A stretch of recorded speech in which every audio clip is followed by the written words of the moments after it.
Welcome to the Jeremy and Andy Talk Movies podcast. I am Jeremy. I'm Andy. And Andy, I just wanted to start this episode by saying, you know how often people ask me about like what movies I've seen lately, and I find myself listing a lot of horror movies, and people go, "Oh, you really like horror movies?" And I laugh and I say, you know, once upon a time I would have said absolutely not, but thanks to this podcast that I do with my friend Andy, yeah, I've been watching a lot of horror movies.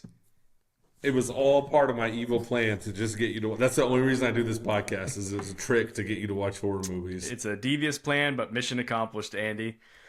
I played the long game and it worked. So today we are in that genre.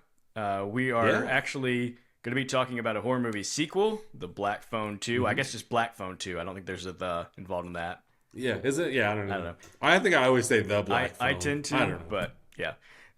Andy, this Whatever. was a movie that I did not see the original, hmm but I believe the original was pretty well received. Obviously, it got a sequel. Can you tell me just a little bit about your experience with the original Black Phone?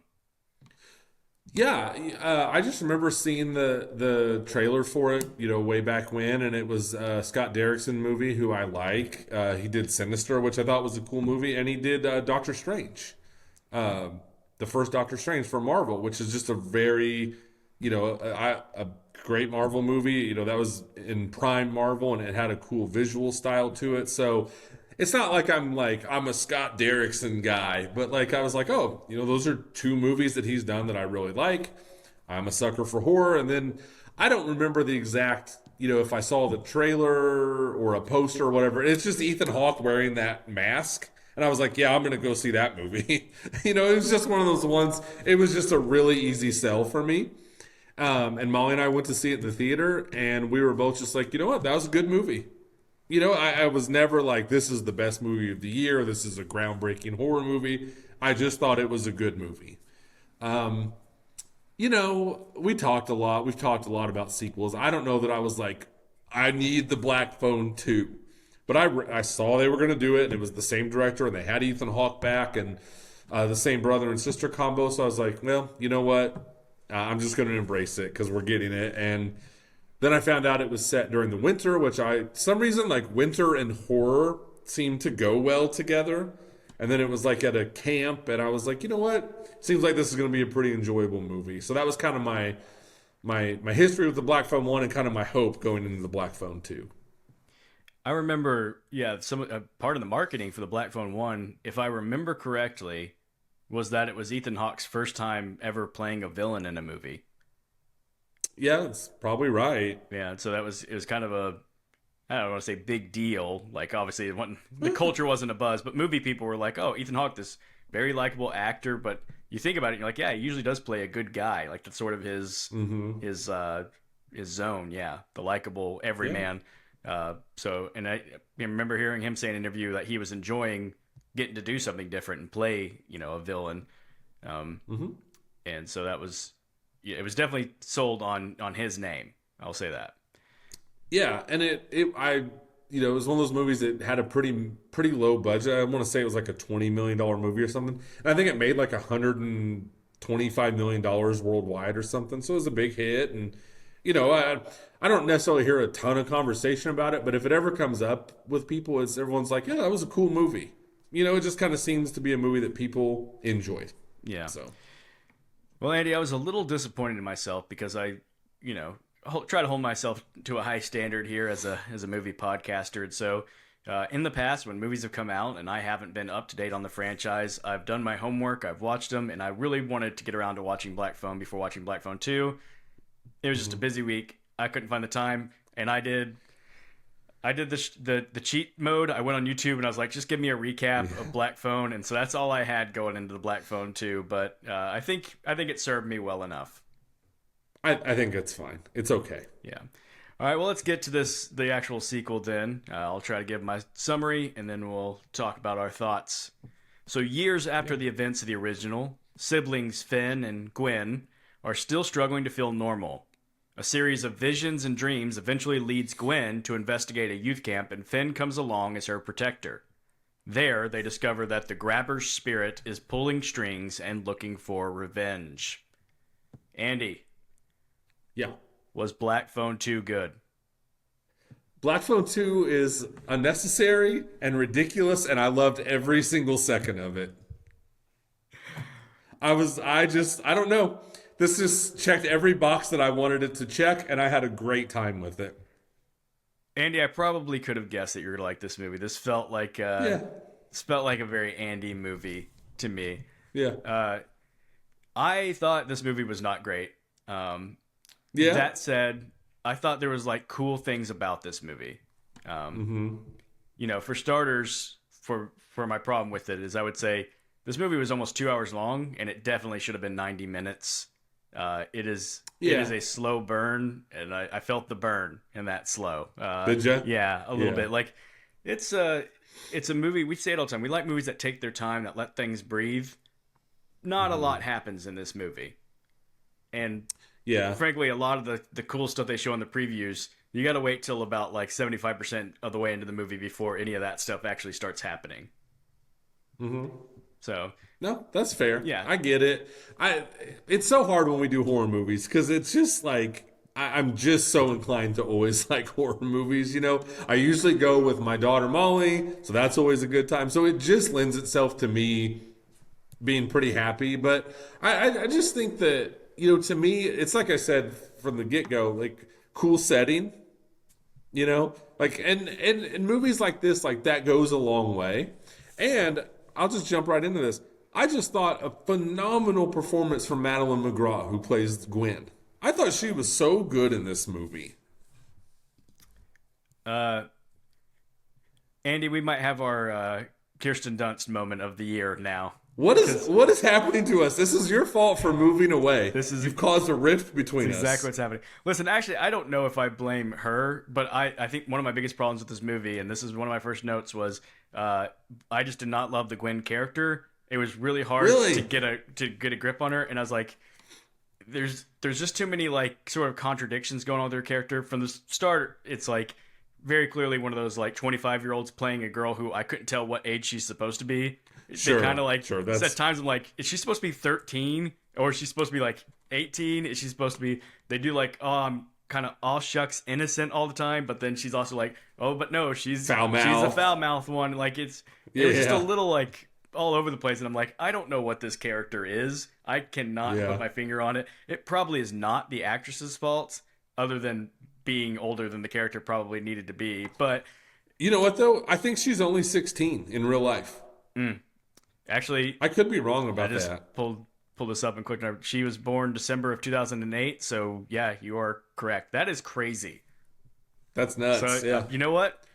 I've been overruled. I withdraw my objection. She's apparently not like a 25-year-old person playing this. That's crazy. You know what it is for me? It's when someone can pull off. Like I said, this movie is totally unnecessary. The world does not need the Black Phone 2. But when you can, the kind of the weight of this movie really is on her shoulders. Like this is a Gwen movie. Yeah. Right? And she has to do these different things. Like she does have to do the foul mouth stuff, but she also has to do like the, oh shucks, like, cause she's, my guy Ernesto is pursuing her. And I hear what you're saying, but then she also so she like prays, like out loud in this movie.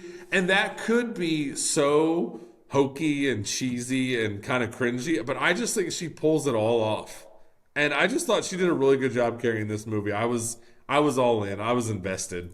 And same thing, like I said, like Scott Derrickson, like directing Doctor Strange and stuff with the cool visuals. I just like this guy's eye for visuals. Like, it's not a spoiler at all. A lot of this movie is like, it's in the trailers. It's like her in her dreams, and I love the grainy, like old school, like, like 8mm type film look of the dreams. I thought all that was cool. And, give me a horror movie at a winter camp in the snow and I'm pretty happy. So.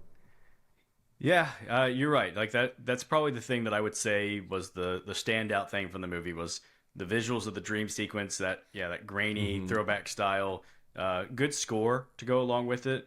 Not necessarily a score like that's going to get stuck in your head and you're going to go around like humming it, but it's just a very atmospheric, fit the fit the story score. Hmm. So yeah, I would agree with you that that was probably the best stuff. This movie, uh, I think, had some pretty strong influences that you Oh could yeah. feel. For one thing, my very first thing was it felt very Stranger Thingsy, which is funny to Hmm. say because Stranger Things feels very a hundred other things. When you watch Stranger Things, it already Yeah. feels like an homage to everything from the '80s, and then you're Hmm. watching this also taking place in the '80s. Her dreams kind of feel like the upside down world, like it's just everything For felt sure. very Stranger Thingsy.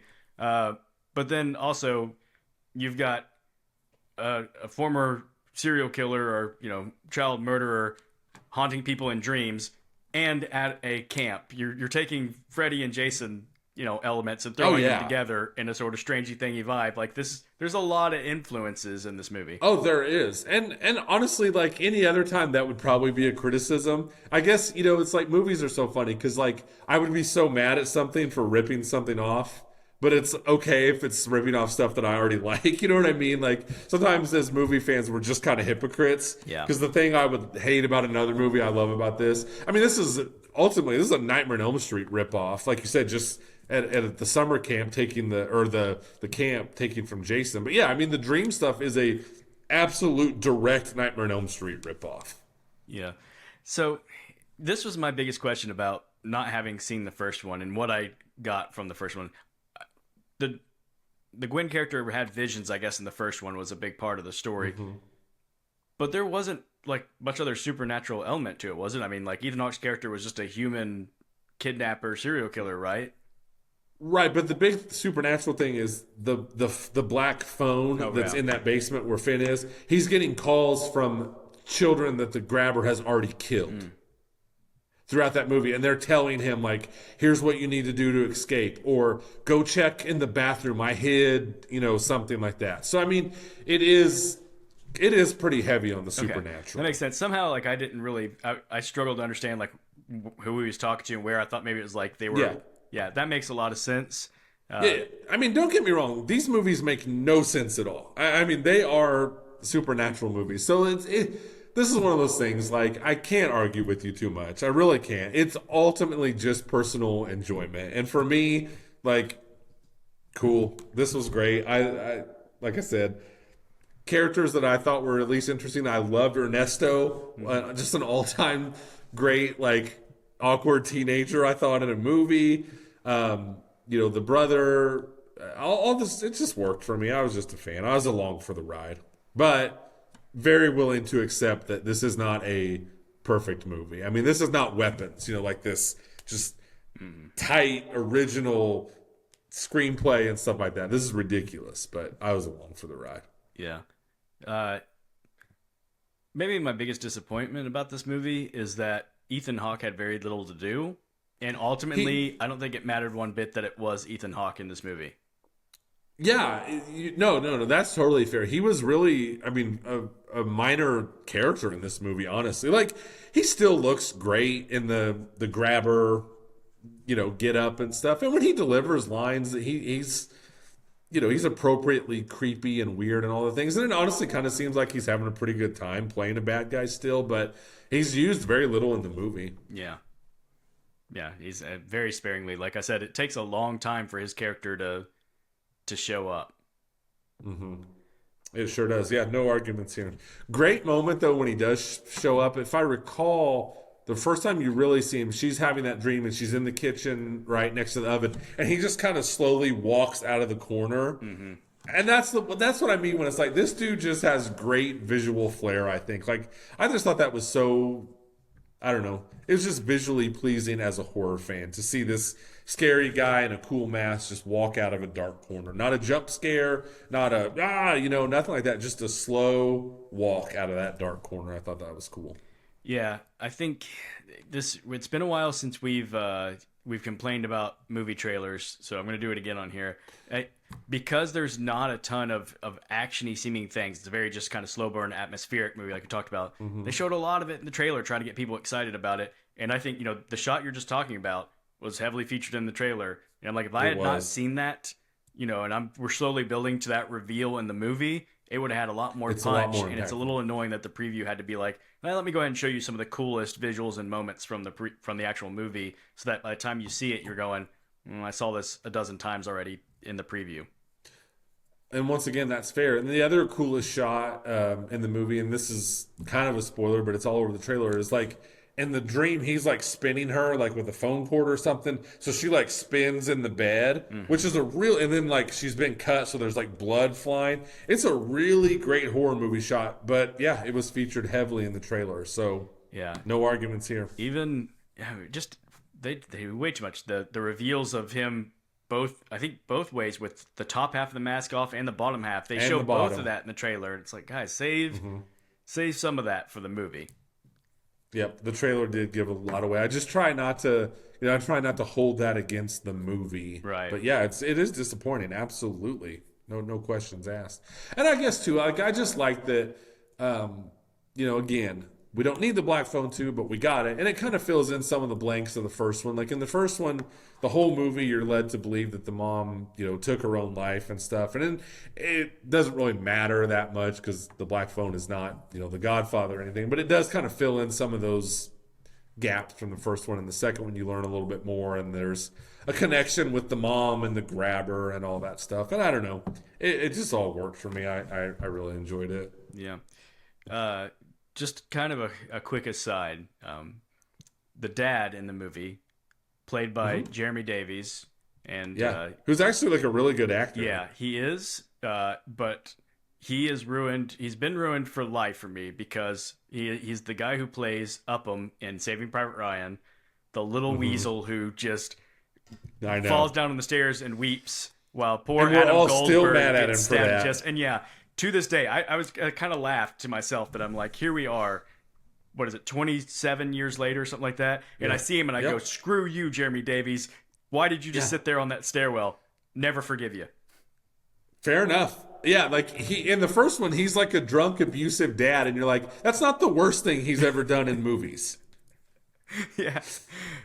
No, he does a good job. And he does. And I guess too, like just little beats. As someone who I feel like I've seen every horror movie, sometimes I find enjoyment in just the little things. So like, the big part of this thing is like the Gwen is having these dreams and these visions.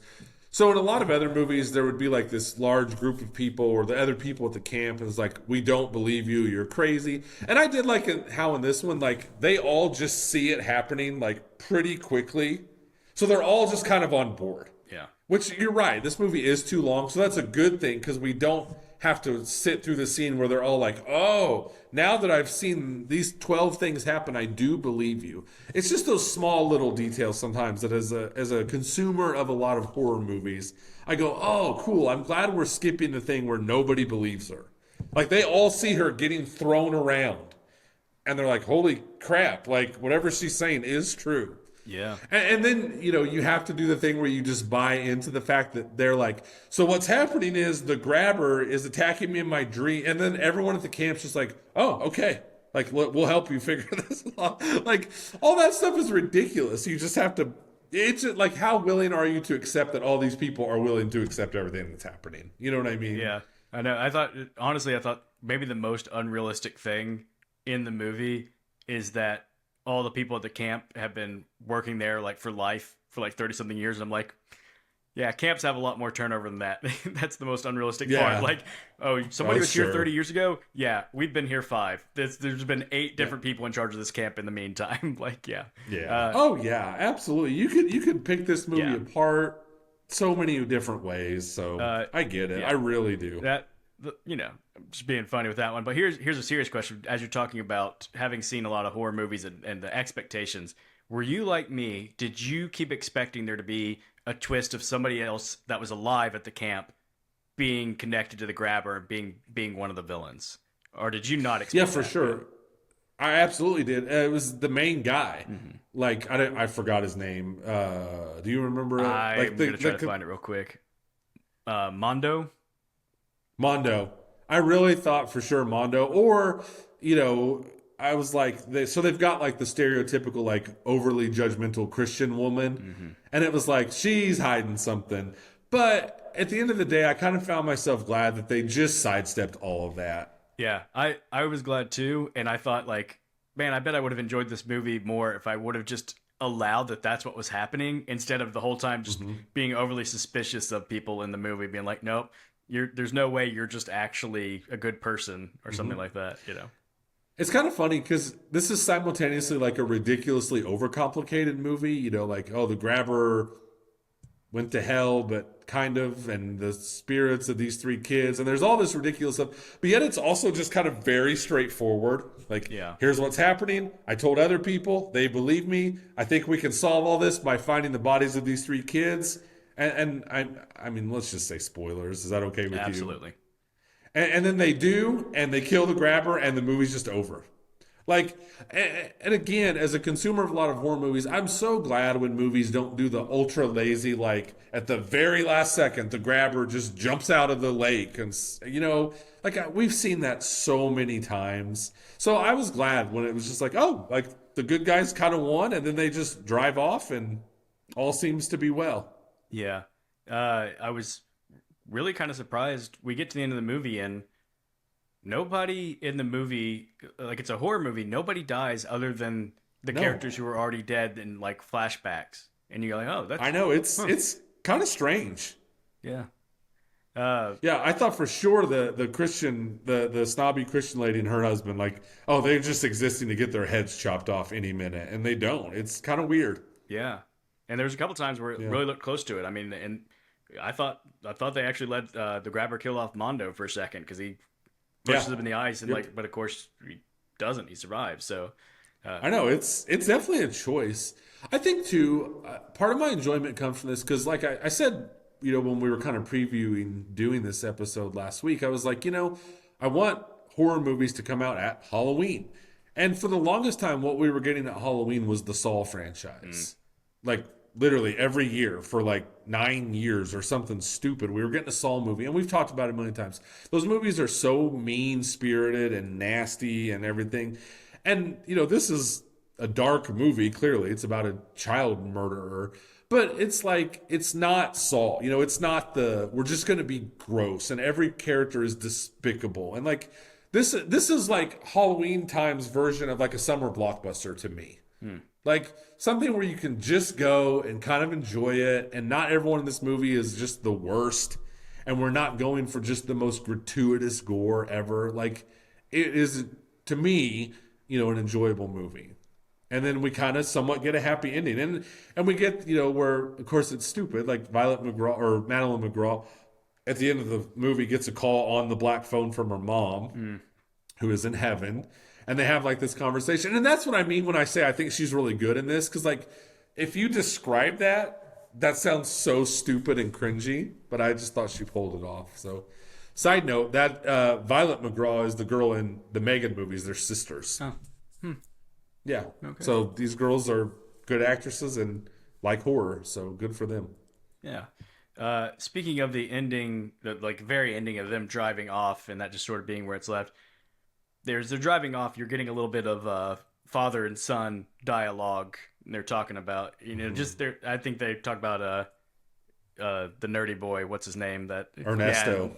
And do we trust him or something? Nah, you could do worse or something like that. Is what they say. Yeah. But as it's happening, this is just sort of a movie nerd thing when you know a lot about behind the scenes in movies and stuff. I don't know with this one, but my immediate thought is when we're getting a shot like that, just a car driving away and just audio over that. Probably the original shot was just them driving away, and somebody was like, some studio note was like, you can't just we need a little more wrap up or something. Like Oh have yeah, them come in and record some lines of dialogue over this that makes it a little more playful at the ending or something. for sure. I'm sure you're correct. Yeah.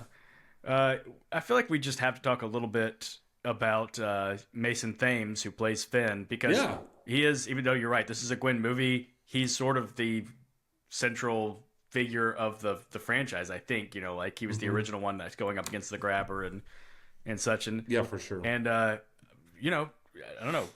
Maybe we haven't talked about him because there's not much to say. It's not anything to be overly critical about or to overly praise. He does his job, and He does his but job. Yeah. he's a young actor that seems to be an up and comer. Uh, Yeah. and So yeah, go ahead. he was in the How to Train Your Dragon like live action this summer, and he's got some movie coming out this weekend that's supposed to be a big deal. Like it's based off a Regretting book. It's like You is the name of it. Yeah, And that sounds like to a certain age and demographic, that movie might end up being a big deal. So, yeah, and that's always fun to me too. And horror is a great avenue for people to kind of get a start and to launch a good career. So, yeah, I agree with you. Like, I don't have a lot of notes. He has a part to play and he does it well, I feel like. Yeah, he was last year. He was in the movie Incoming, which was a Netflix movie, kind of a teen comedy movie. And I just remember watching that and being like, for kind of like a Netflix teen comedy movie, I was like, this kid's pretty good. Yeah. And then I realized he was in The Black Phone already. Yeah, I did the How to Train Your Dragon. So there's something about him that, to me, he looks like a less nerdy Jesse Eisenberg. Like, there was definitely moments where I'm like, yeah, if Jesse Eisenberg had like maybe a slightly cooler brother or something, like I think it would be this guy. Yeah, and I can tell you from having a 19-year-old daughter who I saw this movie with, he appeals to the 19-year-old female crowd. Yeah, good for him. Yeah. His acting ability, Right. of course, Yes. is what she was so entranced by. Absolutely. No, but yeah, he seems like he's, off to a good start. And I always like that too, when you can watch a movie and be like, oh, I bet these guys are gonna have a career. And like Madeline McGraw, like I was looking online, like at her IMDb and stuff, and I was like, oh, holy cow, like she's done quite a bit of stuff already. Like she was, what is she? She's in like Ant-Man, the Ant-Man movies. Like she plays the young version of like Evangeline Lilly's character, Hope. She was a voice in like Toy Story 4. Like she's already got a decent little resume going for her. So good for them. Yeah. Andy, this movie it's done all right for a horror movie with the critics. It's got a 73% on Rotten Tomatoes from the critics. Audiences have given it 84%, so it's been received fairly well. I believe I saw a $30 million budget for this one. Yeah. What can you tell me about how it's done at the box office? So opening weekend, just in the United States, was like 26 million. Okay. I think worldwide it ended up with a total of like 46 million. And I did a little research. The last one, or the first one, I'm sorry, had a little bit of a smaller opening, but it had some legs. It ended up at like worldwide like over $120 million. And I went and checked like the week by week totals of the Black Phone one. It was just kind of one of those movies that just kept plugging along and ended up doing pretty well for itself. And I would suspect maybe a similar path for this one too, especially if it's got the decent scores. Yeah, that's good to hear. Yeah, I think it's going to turn into like a modest hit. It's nothing crazy, but it's definitely going to be successful, I think. So yeah.